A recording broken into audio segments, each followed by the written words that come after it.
Breaking news এবং বলের জন্য খুবই খারাপ খবর। ISL on hold.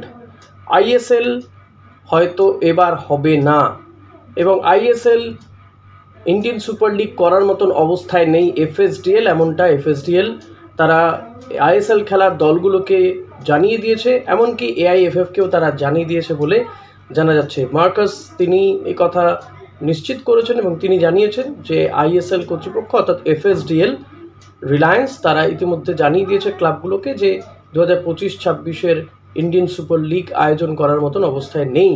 কেন নেই? কারণ তাদের সাথে এআইএফএফের যে চুক্তি, সেই চুক্তি এই বছরের ডিসেম্বরে শেষ হয়ে যাচ্ছে।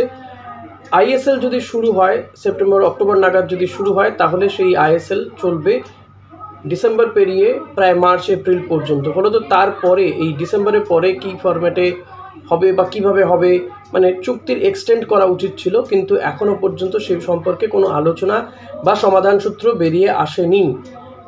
এবং এই কমিটি মেয়াদ শেষ হয়ে যাচ্ছে, ফলত এই কমিটি সুপ্রিম কোর্টের নির্দেশে ডে টু ডে ওয়ার্ক করছে। তাদের বড় কোনো সিদ্ধান্ত নেওয়ার ক্ষমতা নেই। তারা এফএসডিএল এর সঙ্গে কোনো আলোচনা করে কোনো সিদ্ধান্ত আসতে পারবে না, কারণ সুপ্রিম কোর্টে মামলা ঝুলে রয়েছে। সুপ্রিম কোর্ট ঠিক করে দেবে কোন সংবিধান মেনে বা কীভাবে ভোট হবে, তারপরে মানে নির্বাচন হয়ে নতুন কমিটি তৈরি হবে, তারপরে গিয়ে যদি এফএসডিএল এর সঙ্গে বৈঠক করে একটা জায়গাতে আসে তারা।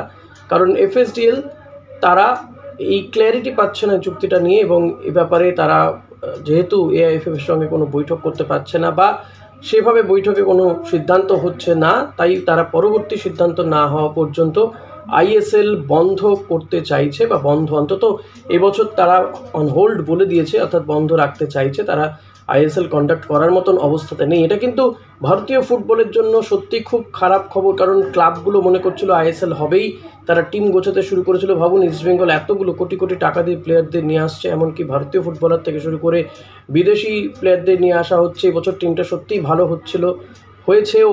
তো এই মোহনবাগান, ইস্টবেঙ্গলের মতো, যদিও মোহনবাগান এএফসি খেলবে, অন্যান্য টিমগুলো তারা একটু ধীরে চলো নীতি নিয়েছিল অবশ্য, কিন্তু শেষমেশ মনে হচ্ছিল যে আইএসএল হবে। তারা প্লেয়ার নিচ্ছিল, একে একে সাইন করাচ্ছিল, কিন্তু এখন এই পর্যায়ে এসে এফএসডিএল বলছে যে তাদের পক্ষে সম্ভব নয় আইএসএল কন্ডাক্ট করা এই বছর।